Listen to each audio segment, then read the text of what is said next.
ஏசிட்டாண்டி வில்லேஜில் வந்து 2 பைய பெற்றுக்கணும் பையங்கிறாங்க. சொல்லு உன்னுடைய கருத்தை சொல்லு சிட்டாண்டி. இல்லை பரவாயில்ல நீ சொல்லு. சொல்லுமா. நீங்கள் சாக போகிற நாளையில் உங்களுக்கு சோறு ஊற்றுருக்கு தானே. சோறு ஊத்துருக்கா?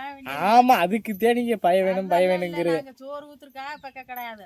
நாங்க இன்னும் உங்களை எல்லாம் வளர்த்து வேலை செஞ்சு பேச்சு வேற நல்லா வளர்த்து நாங்க காடு போகும் காலத்துக்கு நீங்க பின்னாடியே வந்து எங்களுக்கு கொல்லி வைக்கிறீங்க.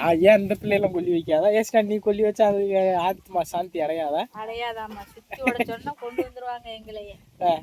வீட்டுக்கு போங்க சாமி போதும். இது நேரம் வரைக்கும் அம்மா அப்பா பார்த்தது. நீங்க சுத்தி உடைச்சாச்சுன்னா வீட்டுக்கு போங்கப்பா அப்படின்னு கூட்டி வந்துருவா உங்களையா. அங்க நாங்க போய் மண்ணுக்கெல்லாம் படுக்க வரதால உன்னைய கூட்டிட்டு பிறகிட்டே வருவாங்க. வந்து அங்க மட்டும் எங்களை என்ன பண்ண போறாங்க? கொல்லிக்கான தீக்குச்சியை பத்த வச்சு இந்த ஆறா மயக்காரே வாடா அப்படின்னதே அப்பவும் கூட மூஞ்சிய பார்த்ததுங்கிறாங்க. அவங்கள திரும்பி உட்கார வச்சுட்டு பின்னாடி கையில தான் தள்ளி விடுறாங்க. கொல்லியும் பின்னாடி தான் போடுறாங்க. ஆமா சிட்டாண்டி நேரடியா முன்னாடி போய் இப்படி பின்னாடி திரும்பித்தே வச்சு போடுறான். ஆமா அப்படிங்கிறது இல்ல, சோறு பின்னாடி ஊத்த மாட்டாங்க. அதுக்கு தான்